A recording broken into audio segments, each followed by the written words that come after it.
Searching R.S.I. Galactic Guide for Taranis System. Please wait. Taranis System, found. The rocky heart of the frontier. Taranis is best known as one of the systems of Keller's Run, and it allows transport crews a way to avoid transit through the pirate warrens of the Nexus system. It's a questionable bargain, though. Taranis is free of all the most brazen pirates for a good reason, a pair of extremely dense asteroid belts that must be traversed to travel from one jump point to another. The asteroid and lunar debris fields of the Taranis system have proven an early graveyard for many pilots who did not have the skill to negotiate such hazards. Taranis itself is an A-type main sequence star, blue-white in appearance.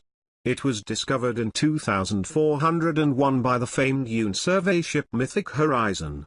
Taranis' discovery was routine, done almost in passing. The system was considered non-viable at the time, with only a single high-risk candidate for terraforming.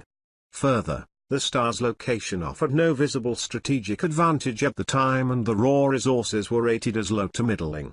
The system's initial exploration was the site of a minor tragedy. One of Mythic Horizon's survey boats was lost with all hands in a meteor strike. A plaque located near the landing zone on Taranis 3 eulogizes them as noble sacrifices to mankind's expansion. Taranis has also recently entered the popular culture because of its role in original Systems Arena Commander.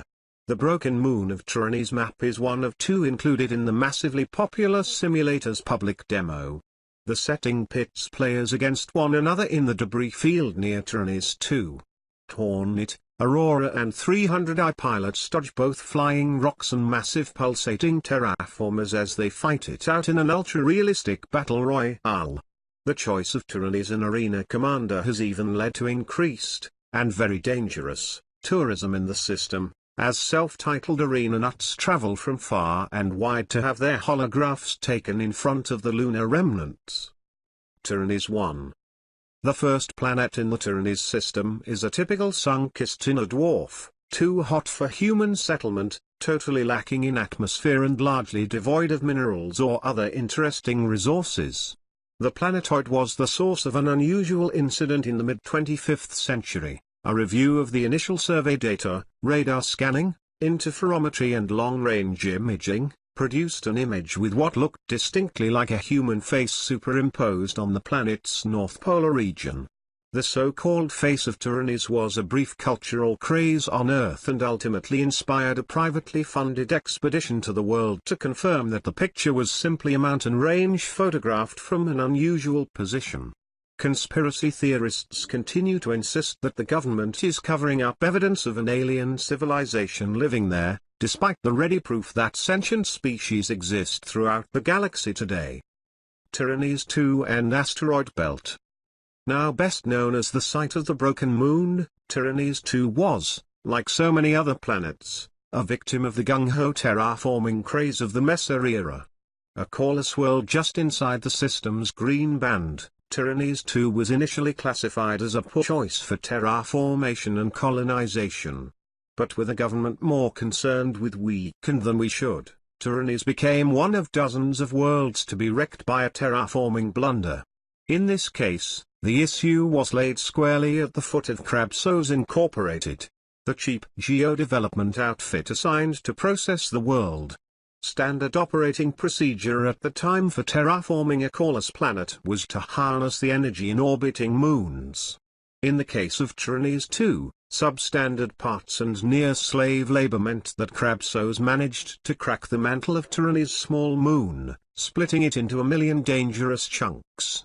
In addition to a deadly debris field that will continue to strike the planet for hundreds of years, the process superignited the terraforming machinery in orbit. Several of the stacks continue to burn unabated to this day, further rendering the surface of the planet worthless slag. Beyond Taranis 2 and its former moon is an extremely dense asteroid belt which must be traversed to pass the system. While it is a hazard to navigation, the first Taranis belt is not particularly mineral-rich and very few mining claims have ever been placed on it. The best of the best smugglers consider it to be a good place to hide, and the occasional top-level pirate will set up an ambush point in the belt, but even these types frequently find themselves the victim of rock strikes. Taranis 3 and Asteroid Belt. Taranis 3 is a smoggy, stormy world located on the edge of the system's habitable zone.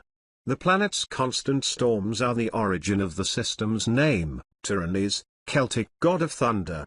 The planet lacks a human-breathable atmosphere, but has nonetheless become the site of human settlement.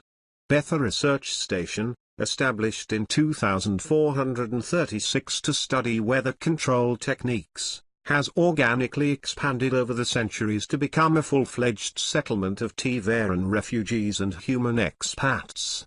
The initial corporate owners are long gone, and Betha is now rumored to be in the control of a syndicate or similar quasi-organization, although they keep their activities obscured from visitors. The second Taranis belt is located past Taranis 3. It is similar to the inner belt, but less dense with a number of safe approach vectors, to the point of making transit to Taranis 3 slightly less dangerous than crossing the system. In 2930, the Bengal-class carrier Indomitable famously suffered extensive damage trying to move through second Taranis in pursuit of a pirate Q-ship. Taranis 4. Taranis 4 is a mid-size gas giant consisting of hydrogen and helium. It is located within spitting distance of one of the system's jump points and is an occasional stopover for ships equipped to refine their own fuel. Such stopovers are few and far between, though. It is rare that anyone would have arrived in the Taranis system without adequate fuel in the first place, and beyond this it is entirely unremarkable. No orbiting station has ever been established. You have reached the end of this entry from the Galactic Guide.